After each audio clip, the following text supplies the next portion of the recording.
Hello dear students, third video of this chapter we are going to discuss about process of recombinant DNA technology है ना।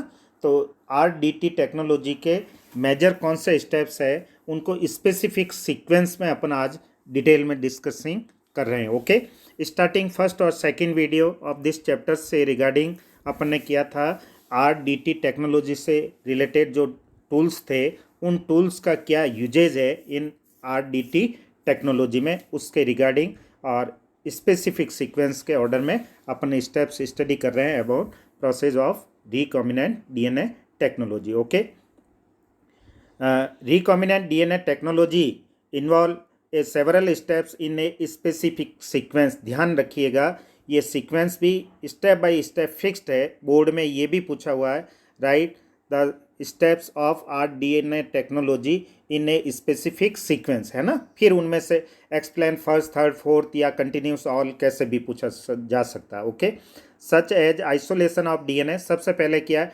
Desired DNA को isolate करना या vector को isolate करना from cells. Okay, fragmentation of DNA by restriction endonuclease, यानी fragment करना, उसको क्लीव करना, डाइजेस्ट करना बाय हेल्प ऑफ मॉलिक्यूलर सीजन या रेस्ट्रिक्शन एंडोन्यूक्लियस। फिर उसको isolation and separation of desired DNA fragment, उन DNA फ्रेगमेंट को जिनको डाइजेस्टेड किया किसके थ्रू, मॉलिक्यूलर सीजर, उनको फिर सेपरेशन करना है ना, जिसमें एगोरस जेल प्रोसेस के थ्रू, इलेक्ट्रो जेल प्रोसेस अपने स्टडी कर चुके हैं। ओके, फिर ligation of A DNA fragment into A vector, vectors के साथ उसको ऐड करना, एडिंग करने के लिए कौन सा DNA लाइगेज का यूज करते हुए। फिर transferring the recombinant DNA into host cell, host cell में ट्रांसफरिंग, आफ्टर उसको कल्चरिंग द होस्ट सेल, फिर ट्रांसफरिंग के बाद उस होस्ट सेल को कल्चर्ड करना in a medium at large scale, क्योंकि रिक्वायर्ड होती है वोकेशनल लेवल पे, तो उसमें लार्ज प्रोडक्शन करना जरूरी होता है। फिर extraction of A desired product, फिर उस मटेरियल को डिजायर्ड प्रोडक्ट को कलेक्ट करना, चाहे वो इंसुलिन फॉर्म में हो, हार्मोन हो, मेडिसिन हो, एंटीबायोटिक हो, जो भी उसके रिगार्डिंग है ना product. Let us examine each of these steps in some details. अब अपन डिटेल में उसके रिलेटेड है वो बात करते हैं, जिसमें सबसे फर्स्ट है isolation of the genetical material. अब आप अच्छी तरीके से जानते हैं कि मेजॉरिटी जो इन ऑर्गेनिज्म होता है वो जेनेटिकल मटेरियल क्या होता है, DNA फॉर्म। बहुत रेयर केस होता है वो RNA होता है इन लाइक ए वायरस, बाकी रिमेनिंग टोटल में कौन सा होता है, DNA। वायरस में भी DNA होगा, उसमें तो DNA आइदर RNA हो, वो RNA वायरस में RNA होगा। तो अब DNA डायरेक्ट फ्री फॉर्म में तो होता नहीं किसी भी सेल्स में, है ना, चाहे वो न्यूक्लियस हो, चाहे प्लास्टिड हो, माइटोकॉन्ड्रिया, किसी में भी हो, तो वो मैक्रोमोलिक्यूल के साथ मिक्सअप होगा। तो उन मैक्रोमोलिक्यूल से फ्री करना, आइसोलेट करना, तो उसके लिए वेरियस यूज ऑफ एंजाइम्स के थ्रू डाइजेस्टेड करके मैक्रोमोलिक्यूल को, DNA को सेपरेट किया जाएगा। ओके, अब वो आइसोलेशन के मेजर कौन कौन से स्टेप्स है, कौन से एंजाइम्स है, उनके रिलेटेड मैं डिस्कशन कर रहा हूँ इस स्टेप में, सबसे फर्स्ट स्टेप में। ओके, तो recall that nucleic acid is a genetic material of all organisms without exception. In majority of a organism this is a deoxyribonucleic acid। कौन सा होता है, DNA होता है। In order to cut the DNA with restriction enzymes, है ना, किससे cut किया जाएगा, रेस्ट्रिक्शन एंजाइम से, मॉलिक्यूलर सीजर।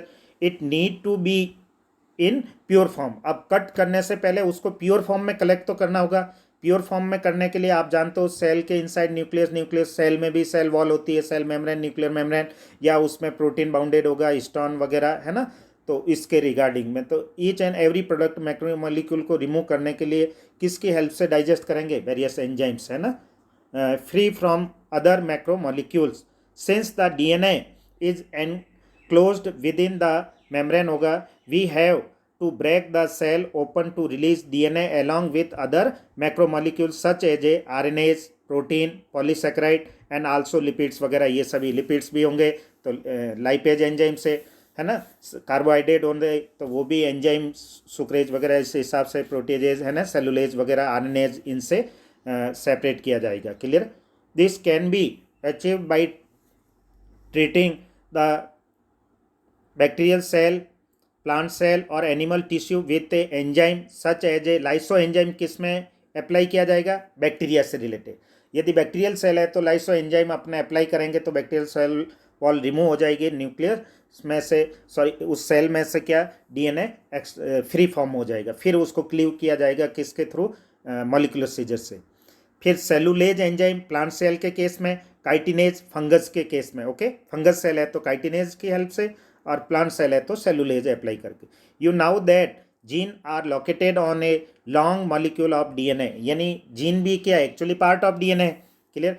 तो intervene with a protein such as a histone वगैरह उनके साथ, हिस्टोन एसिडिक प्रोटीन है और डीएनए क्या है, एसिडिक है ना। वो पॉजिटिव चार्ज, ये नेगेटिव चार्ज है, तो आपस में दोनों एडायरिंग होंगे। तो उस हिस्टोन प्रोटीन को भी प्रोटेजेज एंजाइम से रिमूव किया जाएगा, आरएनए को by help of ribonuclease enzyme से। Whereas protein can be removed treatment with a protease enzymes, है ना, ये प्रोटेजेज एंजाइम्स के through.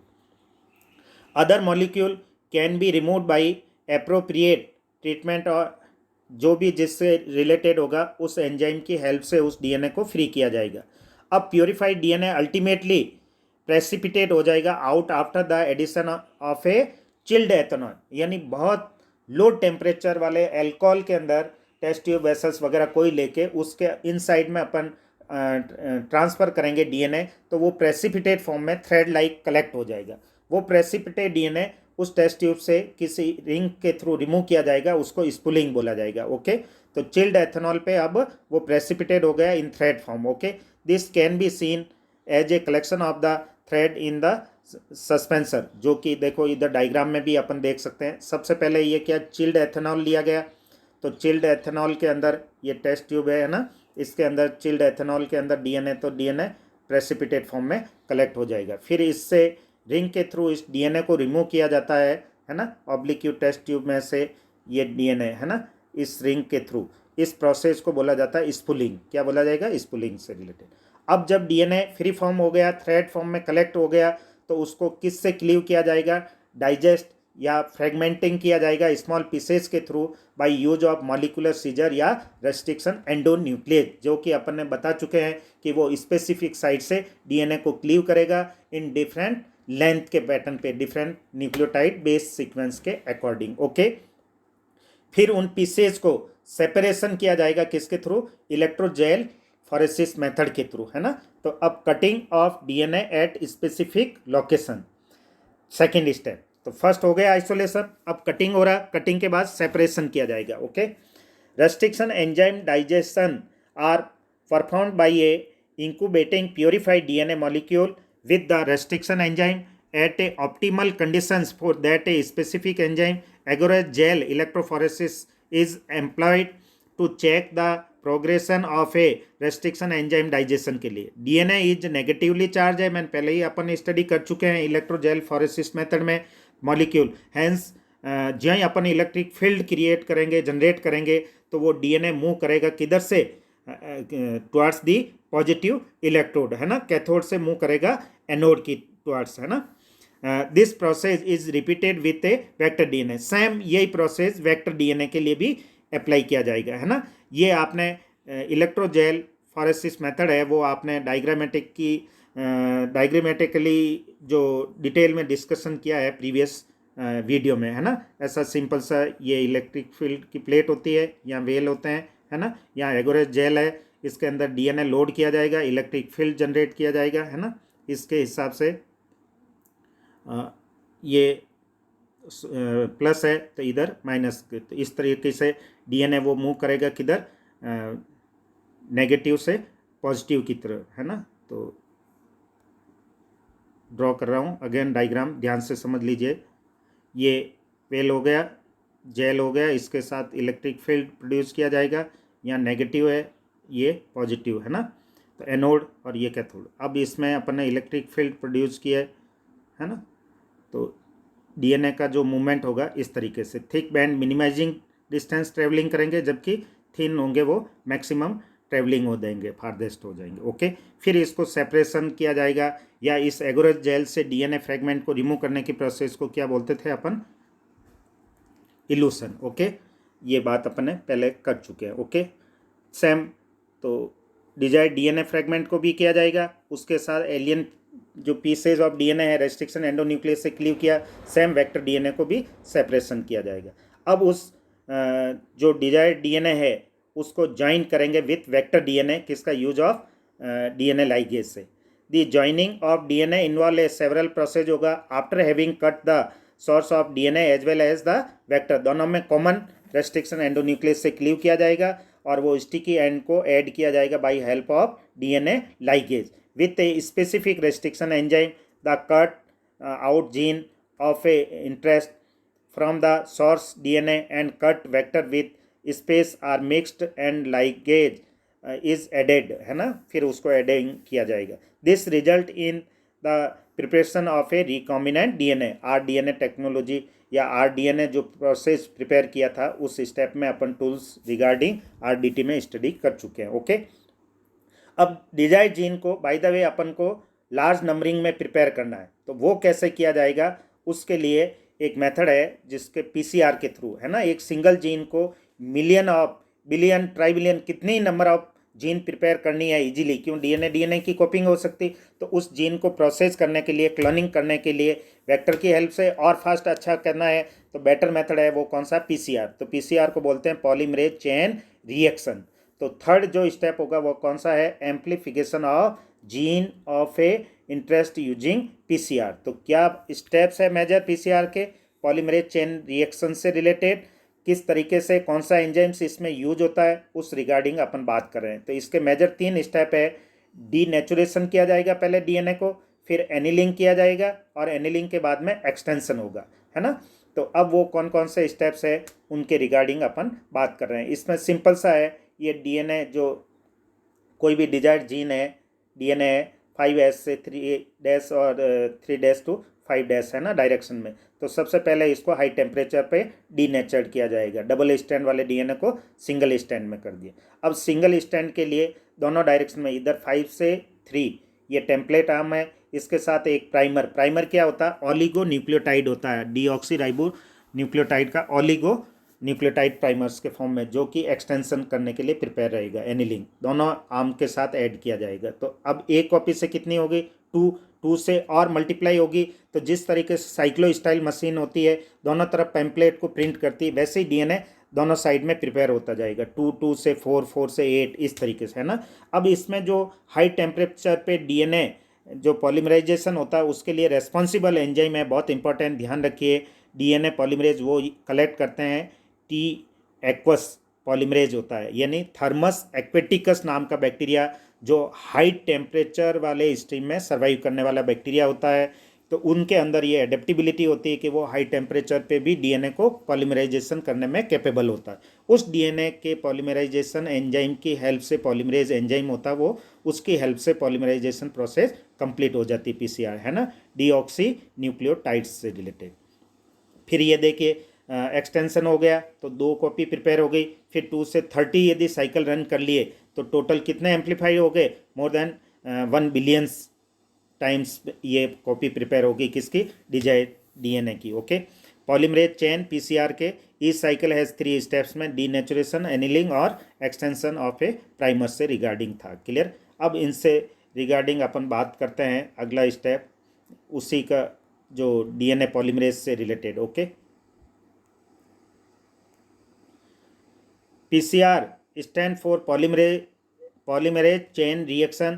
In this reaction, multiple copies of the gene और DNA होगा of a interest is synthesized in vitro using a 2 steps है, जिसमें set of primers. अब 2 set किस प्राइमर्स के लेने हैं, वो उन प्राइमर्स को डिफाइन कैसे कह सकते हैं अपन, small chemically synthesize oligonucleotide that are complementary to the region of DNA, जहाँ से डीएनए टेम्पलेट का अटैच करते हैं उसकी कंप्लीमेंट्री न्यूक्लियोटाइड होता है। ऑलिगो का मतलब लेस नंबर ऑफ न्यूक्लियोटाइड, है ना, फिर वो आगे से आगे एक्सटेंशन हो जाएगा।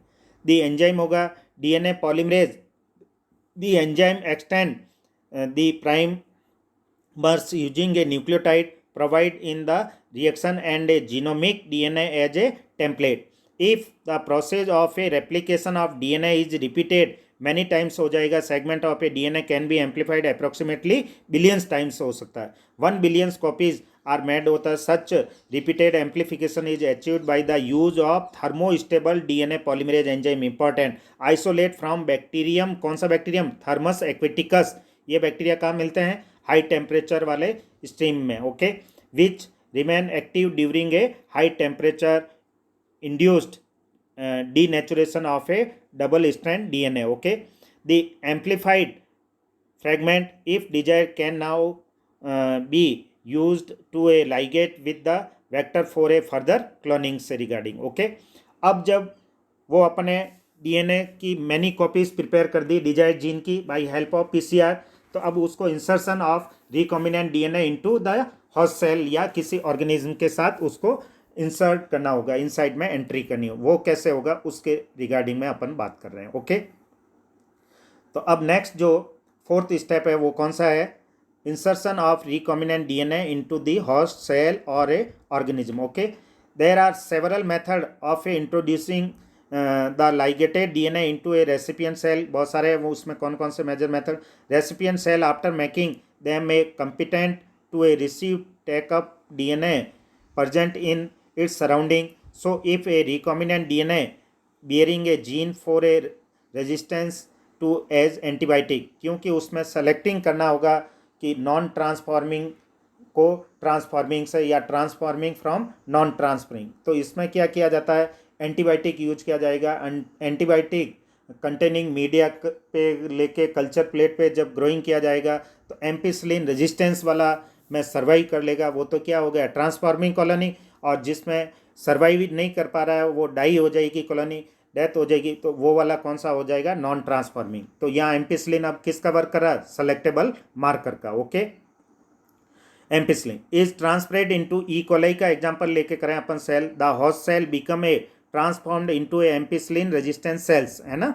If we spread the transformed cell on a agar plates containing A ampicillin, है ना, अगर प्लेट जो कल्चर मीडिया है एगोरेट जेल जैसा, उसमें एम्पिसिलिन के साथ कंबाइनिंग फॉर्म में ओनली ट्रांसफॉर्मेंट्स विल ग्रो होगा और untransformed recipient cell will die हो जाएगा। Since due to a ampicillin resistance gene one is able to selected a transformed cell in the presence of a ampicillin, है ना, ampicillin की presence से उसको select किया जाता है। तो एम्पिसिलिन रेजिस्टेंस जीन या क्या वर्क कर रही है, as a selectable marker. Okay, अब जब ट्रांसफॉर्म्ड वाले सेलेक्ट हो गए तो उनसे क्या होगा कि जितने भी अपन प्रयास करते हैं अल्टीमेटली उनका रिजल्ट क्या है, अब वो रिजल्ट क्या है कि डिजायर्ड जीन का प्रोडक्ट कलेक्ट करना, वो प्रोटीन कलेक्ट करना, है ना। अब प्रोटीन क्या हो रहा है कि होस्ट सेल में या ऑर्गेनिज्म में या एनिमल हो चाहे प्लांट, किसी भी सेल में अनदर ऑर्गेनिज्म के डीएनए से वो प्रोटीन कलेक्ट की जा रही है, तो उसको क्या बोला जाएगा, रिकॉम्बिनेंट प्रोटीन बोला जाएगा, क्योंकि ये हेट्रोजीनियस डिफरेंट स्पीसीज के जीन का प्रोडक्ट है। ओके, तो फिफ्थ स्टेप है वो कौन सा, obtaining the foreign gene product, है ना। When you insert a piece of alien DNA into a cloning vector and transfer it into a bacterial cell, plant or animal cell, the alien DNA gets a multiplied in a almost all recombinant technologies. The ultimate aim क्या है, produce a desirable protein, उसको product करना। okay, hence there is a need for a recombinant DNA to be expressed. The foreign gene get expressed under a appropriate conditions, उसके लिए क्या करना, maximum production करने के लिए, लार्ज स्केल पे प्रोडक्शन करने के लिए उसके लिए एप्रोप्रिएट कंडीशन प्रोवाइड करनी पड़ेगी उन कल्चर प्रोसेस के लिए, कल्चर ब्रॉथ के लिए।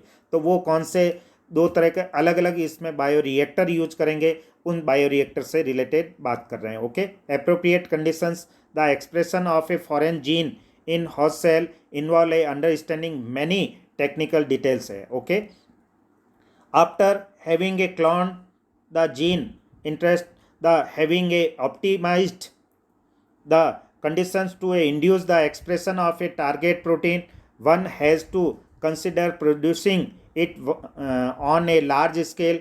Can you think of any reason why there is a need for large scale production? क्यों जरूरत होती है, आपको मालूम है कि वो तो अपन ने एक जीन कलेक्ट की, अब जैसे इंसुलिन जीन है, सिंगल से कितना प्रोडक्शन होगा ऑर्गेनिज्म, तो उस मल्टीप्लाई करना पड़ेगा जीन का, जीन से फिर होस्ट सेल को भी उसको मल्टीप्लाई, तो जितना नंबर ऑफ सेल्स प्रिपेयर होंगे उतना ज़्यादा वो इंसुलिन जीन भी रहेगी जिसमें अपने ट्रांसफरिंग की लाइक इक्वलाई है ना, और उतना ही लार्ज स्केल पे इंसुलिन प्रोडक्शन होगा। लार्ज स्केल पे प्रोडक्शन होगा तो डायबिटिक पेशेंट को सबको अपन सप्लाई दे सकते हैं, उनकी रिक्वायरमेंट फुलफिल कर सकते हैं। ओके, उसके लिए लार्ज स्केल में प्रोडक्शन रिक्वायर्ड है। If any protein and coding, important है, रिकॉम्बिनेंट डीएनए प्रोटीन की डेफिनेशन है, gene is expressed in A heterogeneous host, है ना, जैसे इंसुलिन जीन है वो आप पेंक्रियाज के बीटा सेल्स वाले में प्रेजेंट रह के प्रोड्यूस कर रही है, जबकि अब इस रेशिया कोलाई में वो प्रोटीन प्रोड्यूस हो रही है और बीटा सेल्स की जीन है ना। तो अब इस प्रोटीन को अपन क्या बोलेंगे, रिकॉम्बिनेंट प्रोटीन। ओके, तो heterogeneous host it is called a recombinant protein. The cell harbouring clone gene of a interest may be grow on a small scale in a laboratory हो सकता है। The culture may be used for a extracting the desired protein, then purified it by using a different separation technique होगा, अलग अलग। तो जो extracting करना फिर सेपरेशन करना, उनसे regarding. The cells can also be multiply in ए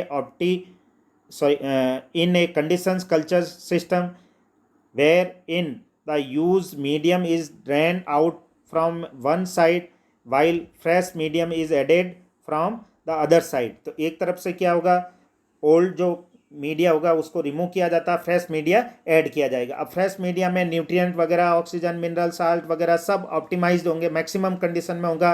तो जो डिजायरेबल सेल्स या वो होगा वो मैक्सिमम मल्टीप्लाई, अब मैक्सिमम मल्टीप्लाई मैक्सिमम प्रोडक्शन होगा, सिंपल सी बात है।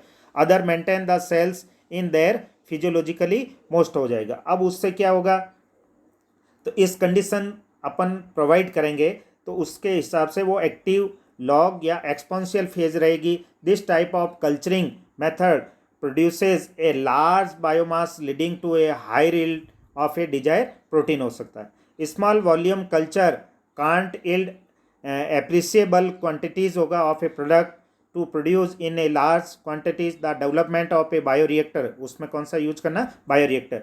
वेयर एज लार्ज वॉल्यूम होगा वो अप्रोक्सीमेट 1000 से 100 to 1000 लीटर्स कैपेसिटी वाला of a culture can be processed होगा was required. Thus the bioreactor can be through of as a vessels in which raw material are biologically converted into a specific product. वो उसमें easily culturing करवा के अपन उन product को collect कर सकते हैं।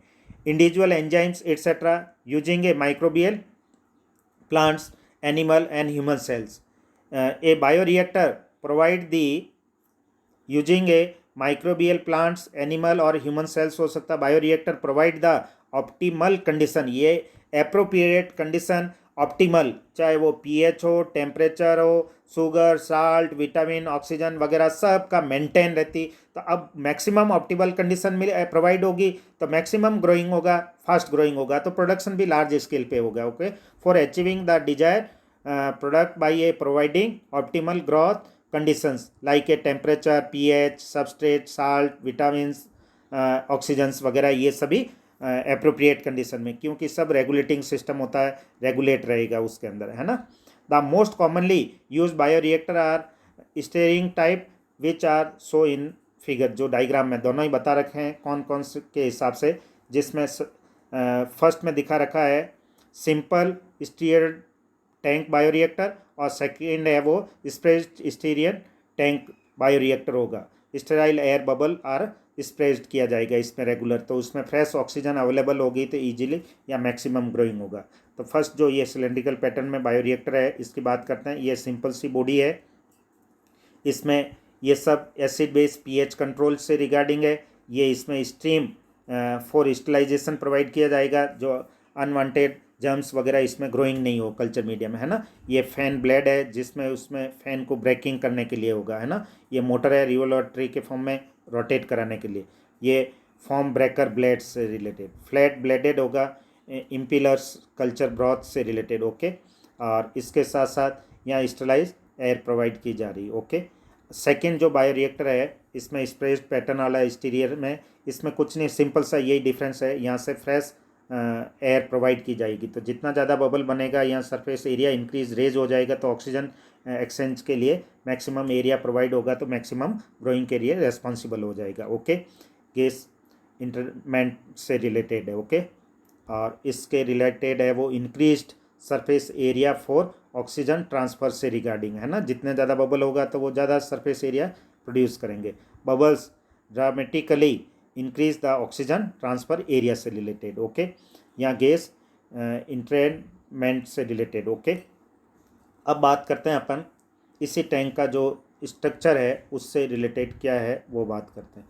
A stirrer tank reactor is usually cylindrical which a curved base to a facilitate the mixing of a reactor content होगा। the exterior facilitate even mixing and oxygen available through a bioreactor। alternatively air can be bubbled through the reactor होगा। if you look at the figure closely you will see that a bioreactor has an agitator system and oxygen delivery system होगा। Form control system, temperature control system है, pH control system, जो सब diagram में अपन ने देख लिया है ना। Sampling ports so that A small volume of the culture can B withdraw periodically, okay. अब जो बात करते हैं अपन वो लास्ट स्टेप है कौन सा, डाउन स्ट्रीम प्रोसेसिंग से रिगार्डिंग, किसके, आरडीटी से रिलेटेड। सब कुछ प्रोडक्ट गैन हो गया है तो उसको मार्केट में सप्लाई या प्रोवाइड से बिफोर कुछ प्रोसेस से पास आउट किया जाता है, उसमें सेपरेशन किया जाएगा और प्यूरिफिकेशन। वो स्टेप किसके अंडर में आएंगे, डाउन प्रोसेसिंग। तो डाउन स्ट्रीम प्रोसेसिंग क्या है उन स्टेप से रिगार्डिंग अपन डिटेल में डिस्कसिंग कर रहे हैं, okay. After completion of the biosynthetic stage the product has to be subjected through a series of process before it is ready for marketing as a finished product होगा। This process include a separation and purification. तो market में supply देने से पहले कुछ in step से भी pass out करना होता है। अब यदि बाय द वे वो क्लिनिकल पर्पज़ में यानी मेडिकेटेड वे में यूज करना है मेडिकल फील्ड में, तो उसको फॉर्मुलेशन करना पड़ेगा, फिक्स फार्मूला में कन्वर्ट करना पड़ेगा, कितना मिलीग्राम या कितना पार्ट पर मिलियन रखना, पीपीएम के, ग्राम के, मिलीग्राम के, जो भी है ना। फिर उसको प्रिजर्वेटिव मेथड यदि स्टोर करना है तो, है ना। फिर उसके साथ साथ उसको प्यूरीफॉर्म वगैरह करना, ये सभी स्टेप किस में आएंगे, डाउन स्ट्रीम प्रोसेसिंग में, which are collectively refer to as downstream processing. तो separation and purification, okay. The product has to be formulated with a suitable preservative. पहले तो बाय द वे उसको लॉन्ग पीरियड के लिए store भी करना है तो प्रिजर्वेटिव में किस में करना, उस प्रिजर्वेटिव से related. Such formulation has to undergo through a clinical trials करना होगा, उसको ट्रायल्स भी देनी होगी कि वो किस हिसाब से है, कैसा है ना, as in case of drugs के फॉर्म में है। अब स्ट्रिक्ट क्वालिटी कंट्रोल टेस्टिंग भी होगा for each product is also required होगा। Downstream processing and quality control testing होगा, vary from product to product, हर प्रोडक्ट का अलग अलग होगा तो उसके अकॉर्डिंग या रिगार्डिंग में हो सकता है। अब किसी का किसी वैक्सीन है तो अलग, एंटीबायोटिक है तो अलग, मेडिसिन है तो अलग होगा, या इंसुलिन हार्मोन है तो अलग है, इसके रिगार्डिंग, है ना। या अदर्स कोई डायरेक्ट प्रोडक्ट के फॉर्म में यूज कर रहे हैं तो उसके रिगार्डिंग। तो ये कंप्लीट स्टेप्स थे आरडीटी से रिलेटेड, है ना, जिसमें अपने सबसे पहले देखा था आइसोलेशन ऑफ डिजायर्ड डीएनए या जेनेटिकल मटेरियल, फिर cutting of DNA at specific location, then amplification of gene of a inserted using by PCR के थ्रू, फिर insertion of a recombinant DNA into the host cell और organism, फिर वो obtaining the foreign gene product, और उसके बाद में down stream processing. Okay, thank you.